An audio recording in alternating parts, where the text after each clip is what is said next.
से गांव में एक ज्ञानी गुरुदेव रहते थे। उनके शब्दों में ज्ञान की गहराई थी और हर कदम में जीवन की सीख छिपी हुई थी।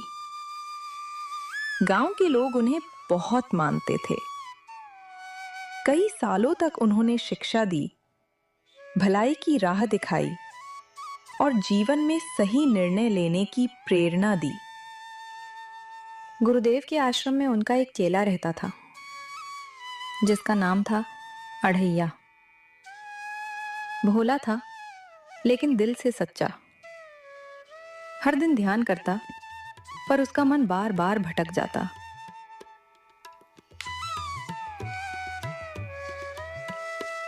बेटा, वर्षा हो रही है। जाओ, गाय को बंधन से मुक्त कर दो और उसे दूसरी जगह बांध दो। जल्दी करो ताकि वो सुरक्षित रहे। गुरुदेव क्षमा करें। जो स्वयं बंधन में पड़ा हो वो किसी और को कैसे बंधन मुक्त कर सकता है? बंधनों से मुक्त करने की शक्ति तो आपके हाथ में। गुरुदेव चुप हो गए। उनके होठों पर हल्की मुस्कान थी। उन्होंने सोचा, चेला नहीं गुरु मिला है।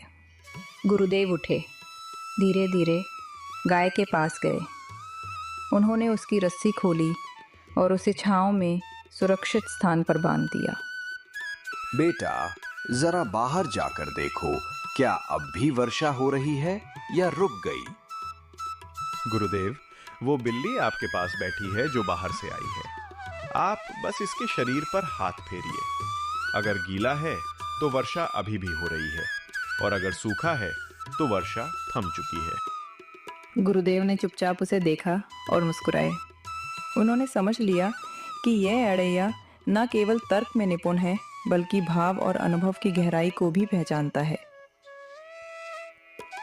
बेटा, ये दीपक बुझा दो। गुरुदेव, मैं रजाई में हूं। अब कौन बाहर निकले? आप बस रामायण की वो पंक्ति याद कीजिए, मूढ़ न कतहु को नाही।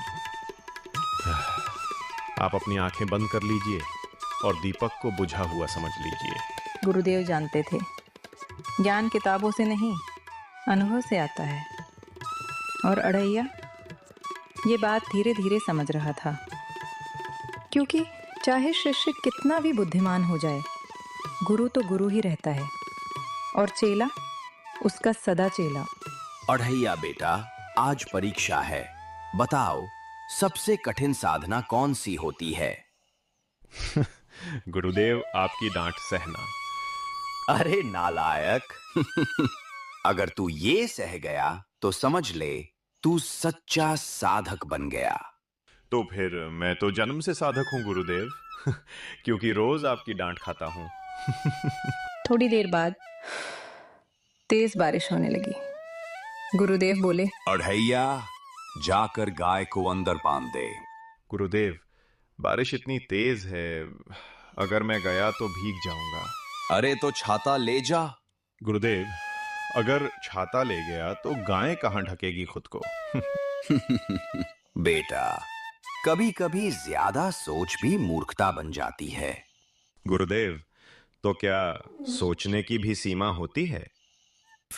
हाँ बेटा, सोच वहीं तक अच्छी है जहां तक वो कर्म में बदले, वरना वो बस बकवास कहलाती है।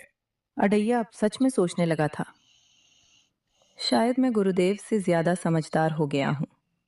एक दिन उसने खुद ही गुरुदेव से पूछा, गुरुदेव, अगर मैं आपके सारे उत्तर जानता हूं तो क्या मैं भी गुरु बन गया? बिल्कुल बेटा, बन गया। अब बताओ, अगर तेरा चेला तुझसे यही सवाल पूछे तो तू क्या कहेगा? वो मैं कहूंगा कि अभी बहुत सीखना बाकी है। तो फिर बेटा, तूने खुद ही मान लिया कि गुरु तो गुरु होता है और चेला चाहे कितना भी सीखे, सीखने वाला हमेशा एक पायदान नीचे ही रहता है। अड़ैया मुस्कुराया, सिर झुका लिया। गुरुदेव ने उसके सिर पर हाथ रखा और कहा, बेटा, तू समझ गया। अब सच्चा ज्ञान शुरू हुआ। उस दिन के बाद अढ़ैया कम बोलता था और ज्यादा सुनता था, क्योंकि उसे समझ आ गया था गुरु से बड़ा कोई नहीं।